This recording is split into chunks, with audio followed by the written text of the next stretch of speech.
Sin embargo, a partir del siglo XV, vemos cómo todo cambia.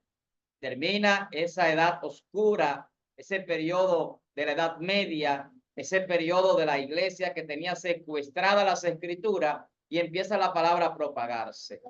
Y vemos ya en el siglo XVII el liberalismo teológico y ya las líneas de pensamiento, cómo vienen surgiendo entonces las denominaciones a partir del siglo XVII, siglo XVIII. Vemos ya en el siglo XIX cómo los evangelistas y misioneros empiezan a llevar el evangelio a África, a América y a todos los continentes.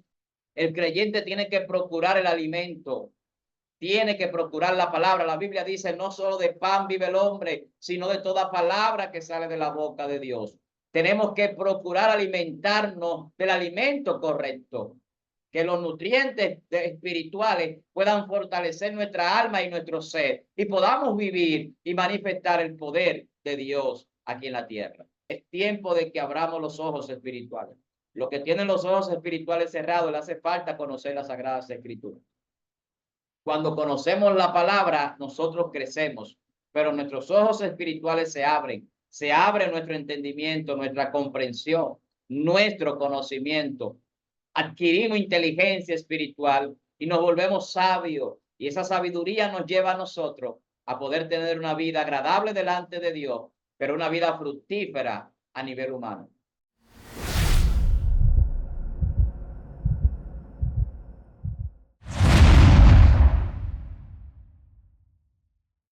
Bendiciones, gracias por estar con nosotros, gracias por acompañarnos en esta entrega de lo que es este canal, el pastor Víctor Almanzar, que siempre de alguna manera pues traemos alguna enseñanza, algún tema que pueda ser de edificación para nuestras vidas y yo sé que el Señor de alguna manera se glorifica en lo que estamos haciendo y que de muchas formas pues somos bendecidos. Yo quiero hablar de un tema que quizás no es un tema nuevo. Siempre hablamos de cosas que ya de alguna manera se han tratado en algún momento o que conocemos. Yo quiero hablar de lo que es los torturadores de la Biblia o de las Escrituras. Los torturadores. Miren, la Biblia ha sido durante mucho tiempo el libro más perseguido, a pesar de ser el libro con los récords de ventas, de traducciones, más leído, sigue hoy siendo un libro torturado. Sigue siendo torturado por los malos intérpretes, por los apóstatas, por los perseguidores del evangelio. Y esto no es nuevo, porque desde el Antiguo Testamento, muchísimo tiempo antes de Jesús, unos 650 años antes de Jesús, ya se veía esa persecución. Claro, el pueblo de Dios siempre ha sido perseguido, pero podemos tomar un tema, un texto, que es Jeremías capítulo 36, a partir del verso 1 en adelante. Dios manda a Jeremías a escribir para el pueblo y una advertencia. Y a través de su escriba, Baruch, va y leen estos escritos delante del gobernador, que en ese momento era eh, Joaquín, si se dice en español. Y este hombre pues quemó este rollo, estas escrituras, lo destruyó. Pero esa persecución persiste en el tiempo. Luego el pueblo pues es llevado cautivo, que era lo que Dios estaba percibiendo, y todo lo que sucedió después, pues ya nosotros por lo menos tenemos la idea de cómo el pueblo fue llevado cautivo durante mucho tiempo. Pero las escrituras siempre han sido perseguidas. En el año 164 antes de Cristo, 168, Antíoco Epifanes, otro más que persigue destruir las escrituras y establecer la cultura griega en el pueblo y la religión griega. Llegó a tal punto que en el 168 antes de Cristo, pues profanó el templo haciendo un sacrificio a Zeus con una cerda que sacrificó dentro del templo. Entonces, incluso Antíoco Epifanes, muchos lo llaman la tipología del anticristo, por aquellas profecías de Daniel, hablando de la abominación desoladora y hablando de todo lo que iba a suceder en cierto momento de la historia profética. Sin embargo, la persecución no se queda ahí de las escrituras y de la palabra del Señor. Ya cuando venimos entrando a, al tercer siglo, incluso después de la venida de nuestro Señor Jesucristo, acordémonos que los primeros 300 años de la iglesia fueron años de mucha persecución, pero cesó la persecución en el 318 ya, pero en el 303 gobernaba Diocleciano, y este señor perseguía las escrituras también, quería destruir las escrituras. Pero después de el edicto que permitió que el pueblo pudiese, los creyentes, practicar su religión, o que el Estado se unió, o se unió la religión al Estado, después de la división que hubo más adelante a nivel del Imperio Romano, con Constantinopla en el occidente y oriente, y Roma en el oriente. Pero a pesar de todo eso, seguía siendo perseguida las escrituras y destruida también. Porque Satanás le tiene miedo a lo que porta la palabra de Dios. Y esa gran persecución, así como se le llamó a ese periodo de Diocleciano, ese emperador romano, pues no pudo destruir las escrituras. Había muchos creyentes que vivían fuera de Jerusalén, había muchos creyentes que de alguna manera pudieron esconder algunos escritos, algunos manuscritos. Todavía en el tiempo vemos cómo han ido apareciendo escritos en cuevas, en jarrones. Los monjes en la antigüedad escondían las escrituras y los monasterios sirvieron de escondite para las escrituras porque las querían destruir. Pero todavía podemos venir más adelante en la historia y vemos que en todo el periodo papal las escrituras estaban secuestradas. Entonces, muchas de las cosas que se abogaban era que las personas no estaban preparadas para recibir la palabra y que la palabra no podía caer. Había que evitar de que cayera en personas comunes, personas sin revelación, sin poder tener una capacidad de interpretación. Esa era la excusa para no permitir que la gente común tuviese posibilidad de tener las escrituras. Y se persiguió también y se destruyó también.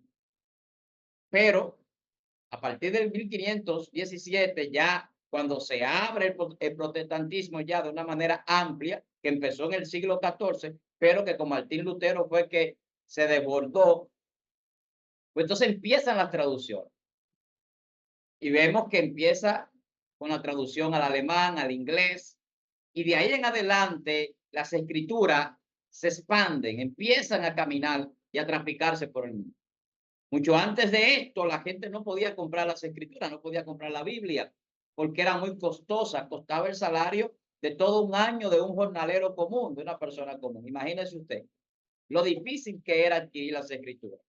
Entonces nos vamos dando cuenta de cómo pues hay una persecución voraz para que las escrituras no lleguen a las personas, para que la palabra, la revelación, el poder espiritual que contienen las escrituras no llegue a las vidas de las personas.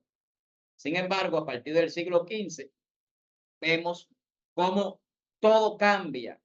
Termina esa edad oscura, ese periodo de la Edad Media, ese periodo de la iglesia que tenía secuestradas las escrituras y empieza la palabra a propagarse.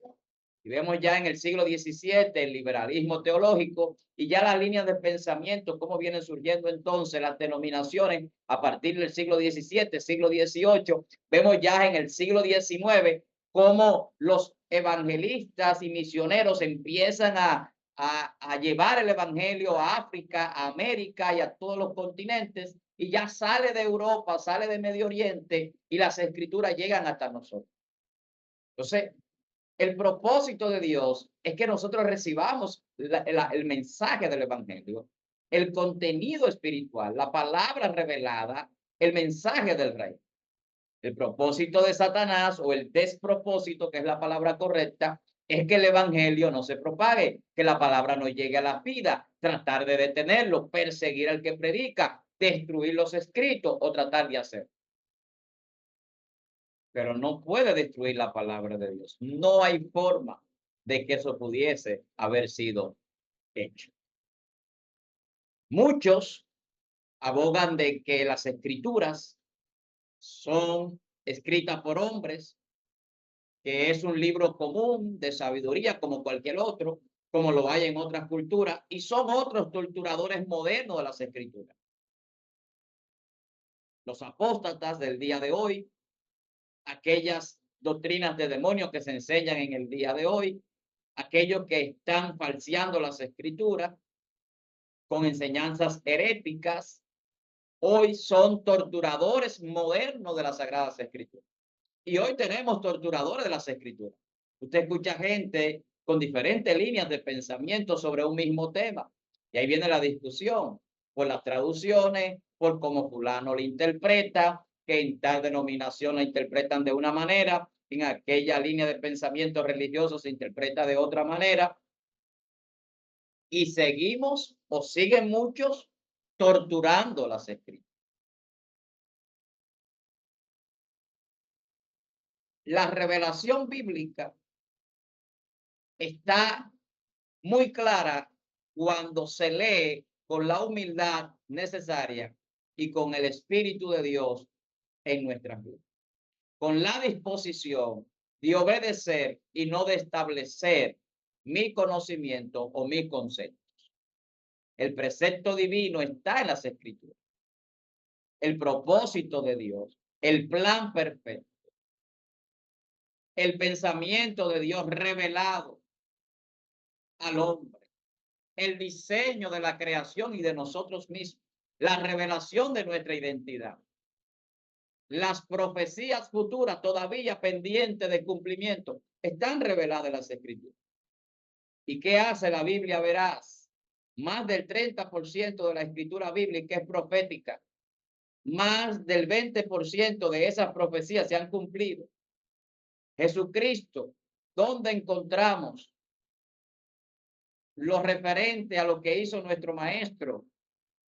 En la Biblia. Un libro dado por Dios, inspirado, dice el apóstol Pedro. Las escrituras no vinieron por voluntad humana, sino que hombres santos, inspirados por el Espíritu, la escribieron. Pero la Biblia es útil para redarguir, para corregir, para instruir en justicia, a fin de que el hombre de Dios sea perfecto. ¿Qué es lo que Satanás quiere? Que el pecado permanezca y que la perfección no se dé en nosotros. La palabra de Dios nos perfecciona. La palabra de Dios nos da dirección, nos santifica. La palabra de Dios nos redarguye, nos corrige, nos instruye. La palabra de Dios nos hace libre. La palabra de Dios nos fortalece. La palabra de Dios nos llena del poder del Espíritu. Entonces a Satanás no le conviene un pueblo lleno del poder. No le conviene un pueblo lleno de autoridad. No le conviene un pueblo con los ojos abiertos. Quiere mantener a la gente en esclavitud. Todo el tiempo que se ha perseguido la iglesia, que se ha perseguido las escrituras, es con el propósito de detener lo que ellas dicen. Y Satanás no puede hacer eso, porque no tiene la facultad, no tiene el poder para hacerlo. Sin embargo, nosotros, los que hemos recibido la santa y bendita palabra de Dios, estamos llamados a ponerla en práctica, a no ser oidores olvidadizos. La palabra vino con un propósito a nuestra vida, porque la palabra no vino del hombre, no es simplemente letra como muchos quieren abogar o decir. La palabra son espíritu y son verdad. La que Cristo habló, la que están escritas en la Biblia, la que Dios habló a través de los profetas, la que Dios reveló a sus profetas y a los hombres de Dios que escribieron en las escrituras. La Biblia se escribió en un periodo de aproximadamente 1600 años por más de 40 escritores diferentes, de diferentes épocas, disímiles de 3000, 4000 años de diferencia, muchos de ellos. Las profecías de Daniel, de Jeremías, 650, 700 años antes de Cristo.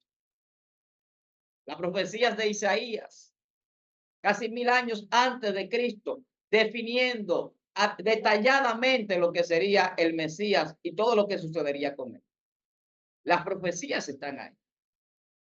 El cumplimiento profético está ahí. Las profecías de Daniel, las 70 semanas, profecía de ciencia, cumplimiento exacto, preciso, con cálculo establecido.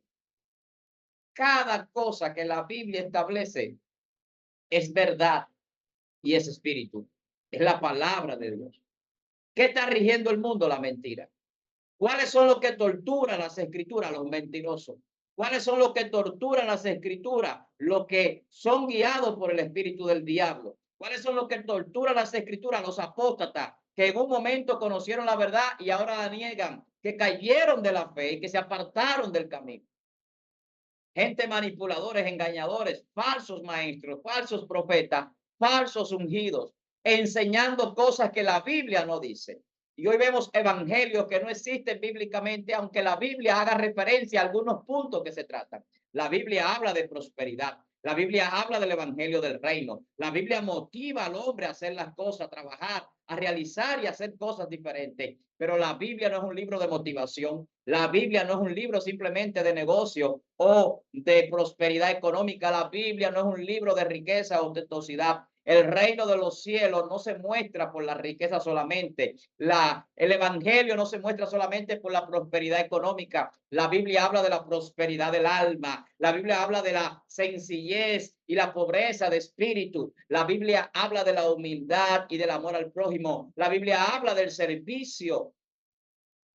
La Biblia te habla de cómo debemos de comportarnos y cuáles son las características de los hijos de Dios. Es la guía, es nuestra regla de fe, de conducta. Y Satanás no quiere que el hombre tenga una personalidad como los hijos de Dios, que tenga identidad del reino. Entonces vemos todos estos falsos enseñando cosas que la Biblia no dice, engañando a la gente. Y lamentablemente, la gente tiene los líderes que merece porque ellos, por su haraganería, por su holgazanería, no han querido dedicarse a estudiar, a escudriñar, a crecer espiritualmente y se complacen comiendo comida masticada. El creyente tiene que procurar el alimento, tiene que procurar la palabra. La Biblia dice, no solo de pan vive el hombre, sino de toda palabra que sale de la boca de Dios. Tenemos que procurar alimentarnos del alimento correcto, que los nutrientes espirituales puedan fortalecer nuestra alma y nuestro ser y podamos vivir y manifestar el poder de Dios aquí en la tierra. Jesús era la palabra. Jesús es la palabra de Dios materializada, el verbo, la acción de Dios hecha carne. Es la información cósmica que crea todas las cosas. Es lo que le da forma a nuestras vidas y sentido a nuestro propósito. Es la palabra de Dios que diseñó toda la creación. Es la palabra de Dios que viene a darnos libertad del pecado, de la muerte. Tenemos que entender que la persecución a las escrituras ha sido siempre el propósito de detener lo que Dios tiene para tu vida. Y hoy lo que tortura las escrituras, como la torturaban aquellos de aquellos tiempos, aquellos emperadores romanos, aquellas personas que perseguían a la iglesia en el imperio romano y que quemaban y mataban a los creyentes y que por 300 años esa gran tribulación se dio sobre el pueblo de la iglesia. Hoy permanecen las escrituras porque hubo hombres que decidieron perder la vida y no negar la fe. Hubo hombres que escondieron esas escrituras para que llegaran hasta nosotros.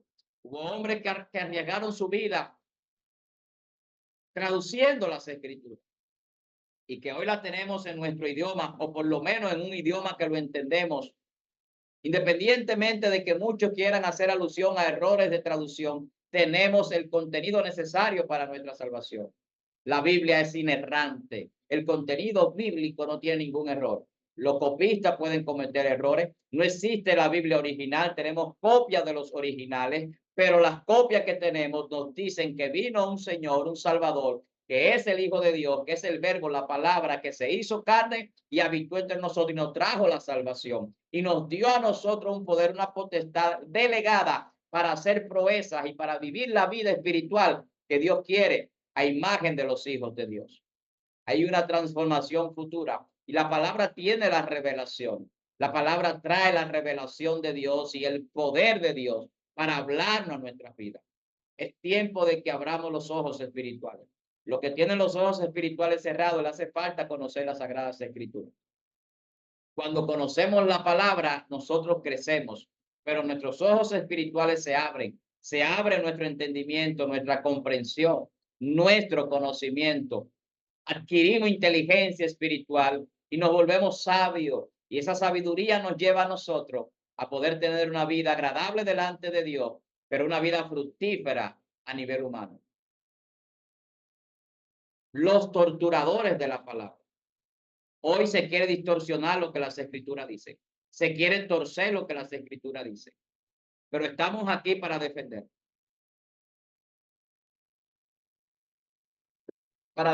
nuestra fe. Y eso es lo que la Biblia dice, que contendamos arduamente por la fe que un día fue dada a los santos. Tenemos que contender por las escrituras, porque se quiere distorsionar la palabra, se quiere manipular lo que Dios dice. Y Satanás se viste como ángel de luz. Y Satanás se disfraza para engañar a la gente. Y hay mucha gente detrás de muchos falsos torturadores de las escrituras. Lamentablemente, en el día de hoy. Mucha gente detrás de falsas doctrinas, de la apostasía rampante de este siglo. Es necesario que vayamos a la fuente, a las Sagradas Escrituras, y que lo que me enseñan yo lo corrobore con la palabra. Que si alguien me predica, la palabra pueda corroborar esa predicación. Que el que me guíe en la iglesia, me guíe por las Sagradas Escrituras. Que la doctrina que me den sea la sana doctrina, no adulterada, que la misma Biblia establece. En esa medida vamos a avanzar. En esa medida vamos a crecer. Recuerda que el primer intérprete de la Biblia fue Satanás. En Génesis, cuando se le apareció a Eva, él reinterpretó lo que Dios había dicho. Porque Dios dijo que de ningún árbol del huerto podrás comer. No, solamente del árbol del bien y del mal. Y la hizo caer en la trampa, interpretando lo que ya Dios había dicho o tratando de interpretar. Hay una regla hermenéutica para la correcta interpretación de los textos bíblicos.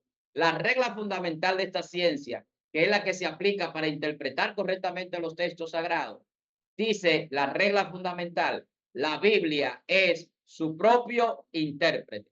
Por eso Jesús en Mateo capítulo 4, lo que se perdió en el Génesis cuando Eva pecó, lo recuperó allí en el desierto. Lo que el hombre no pudo defender en el jardín, en el huerto, en el paraíso donde estaba, Jesús lo pudo establecer en un desierto, en un ayuno. Y Jesús le dijo a Satanás: escrito está. Y mientras Satanás interpretaba allí las escrituras también frente a Jesús y trataba de hacer una interpretación manipulando y distorsionando, tergiversando las escrituras, Jesús le estableció lo que correctamente decía cada texto. Al Señor tu Dios adorarás y a Él solo servirás. No tentarás al Señor tu Dios. Y de una manera muy clara y precisa, Jesús le estableció la palabra a Satanás y Satanás tuvo que salir corriendo. La Biblia dice: someteos pues a Dios, resistid al diablo y él huirá de vosotros. Lea la Biblia, estudie las escrituras, busque buenos maestros que lo puedan instruir. No se deje engañar. Toda enseñanza, pásela por un sedazo, pásela por un colador. Que usted puede evaluar esas escrituras y que esas escrituras que a usted le estén enseñando sean avaladas por la Sagrada Escritura. No reciba a nadie la palabra sin usted pasarla por la comprobación bíblica. La Biblia es su propio intérprete. Si yo le digo a usted que la Biblia dice que estamos llamados a ser hacedores de la palabra y no tan solamente oidores, cuando usted vaya al libro de Santiago va a ver el evangelismo práctico que enseña el apóstol, y allí usted va a ver que la Biblia dice que hay que ser hacedores y no oidores de la palabra. La palabra no es solamente para escucharla. El escucharla es para adquirir fe, pero la fe es para accionar. Y cuando accionamos, entonces nuestra vida es diferente. Así que yo espero que usted haya sido bendecido con este tema, los torturadores de las Sagradas Escrituras, los torturadores de la Biblia. Existían en el Antiguo Testamento, en todo el periodo de la persecución de la iglesia de los primeros 300 años, en la edad oscura, en la edad medieval o en la edad media, también ya en tiempos modernos, en el tiempo de la Reforma, en el 1500, 1517, en nuestro tiempo, en pleno siglo XXI, seguimos viendo a muchas personas en las redes sociales, en muchísimos lugares, torturando las escrituras, inventándose cosas, trayendo fábulas. Y la Biblia dice que no le prestemos atención a la fábula, sino a las escrituras, a lo que ya Dios dijo, a lo que está escrito, a lo que ha sido revelado, a lo que el Espíritu Santo revela a través de la misma escritura. Dios te bendiga. Soy tu hermano pastor Víctor Almanzar. Para mí un placer compartir este contenido con ustedes, esperando que se suscriba a este canal, compártelo, denle la campanita para que le lleguen todas las notificaciones. Quiero aprovechar y decirle que el programa de los lunes, el interactivo con el pastor Almanzar, que se transmite a las 9 de la noche, hora República Dominicana, ahora se extiende. No solamente será los lunes, sino lunes, jueves y sábado, 9 de la noche, hora República Dominicana. Así que prepárese para recibir una bendición más extensa en el interactivo con el pastor Almanzar. ¿Qué se hace allí? Se formulan preguntas, se responde conforme al Espíritu de Dios, a la revelación divina, y crecemos todos en el Espíritu y crecemos ministerialmente. Así que ya lo saben. Su hermano pastor Víctor Almanzar, bendiciones para usted, su familia y su ministerio.